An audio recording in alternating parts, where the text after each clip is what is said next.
జై శ్రీమన్నారాయణ. ఓం నమో భగవతే వాసుదేవాయ. విద్యా వినయ సంపన్నత. కొత్త విషయాలు తెలుసుకునేందుకు, నేర్చుకునేందుకే మనిషి పుడతాడంటారు. గడిచే ప్రతి క్షణం జ్ఞానాన్ని బోధిస్తూనే ఉంటుంది. పుడమి తల్లి కన్న తల్లి కన్నా గొప్పదని శాస్త్రాలు చెబుతాయి. అరిషడ్వర్గాలు ప్రమాదకరమైనవని, సద్గుణాలు ఆనందాన్ని ఇస్తాయని సాధనతో తెలుసుకుంటాం. అందరూ అన్నింటా మేటి అనిపించుకోవడం సాధ్యం కాదు. అయితే మనిషి పుట్టింది మొదలు కాలం చేసేదాకా కొత్త సంగతులు తెలుసుకుంటూనే ఉంటాడు. జ్ఞానాన్ని అలా సంపాదించడం మానవ ధర్మం. మరణించేలోగా అందాల్సిన జ్ఞానం అందకపోతే బతుకు నిష్ఫలమవుతుంది. వివేకులు జ్ఞాన సముపార్జనకు సదా సంసిద్ధులై ఉంటారు. పుణ్యక్షేత్రాలు, పర్యాటక ప్రదేశాల్లో కొత్తగా జ్ఞానార్జన జరుగుతుంటుంది. విస్తృత కొత్త పర్యటన వల్ల జీవితంపై అవగాహన కలుగుతుంది. తమ పిల్లల నుంచి సైతం తల్లులు జ్ఞానార్జన చేసిన ఉదంతాలు మన సాహిత్యంలో కనిపిస్తాయి. కపిల మహర్షి తన తల్లి అయిన దేవాహుతికి, మాతృదేవి ఆర్యాంబకు ఆదిశంకరులు, రమణమూర్తి తన మాతృమూర్తి అలగమ్మాళ్కు ఆధ్యాత్మిక విద్య బోధించిన ఉదంతాలు లోక విదితం.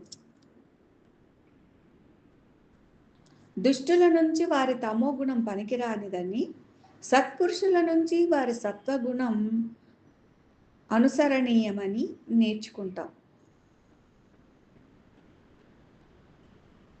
ప్రకృతిలో పంచభూతాలు మనిషి ఆనంద విషాదాలకు కారణం.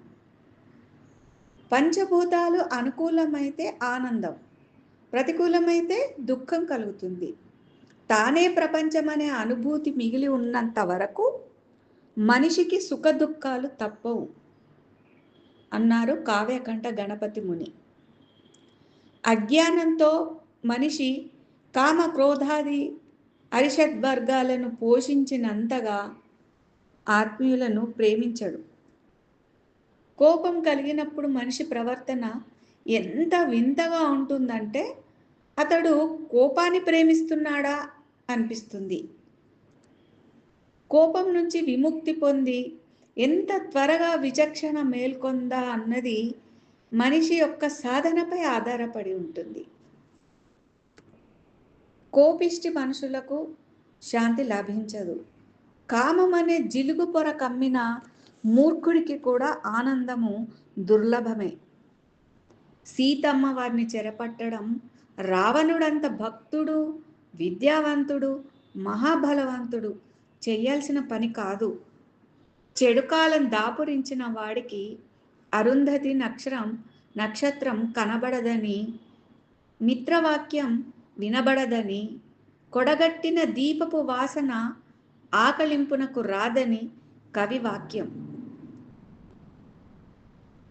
దేహ సౌందర్యం, సంపద, విద్య వల్ల మనిషిని అహంకారం ఆవహిస్తుంది. అందం కాలక్రమంలో నశించేది కాగా సంపద నిలకడ లేనిది. ఇక విద్యకు వినయమే అలంకారం. వడ్డించిన విస్తరి ఒదిగి ఉన్నట్లు, నిండుకుండ తొణకనట్లు సంపద, విద్య, అందం ప్రాప్తించిన వ్యక్తులు అణుకువ ప్రదర్శిస్తే రాజపూజ్యత వర్తిస్తుంది.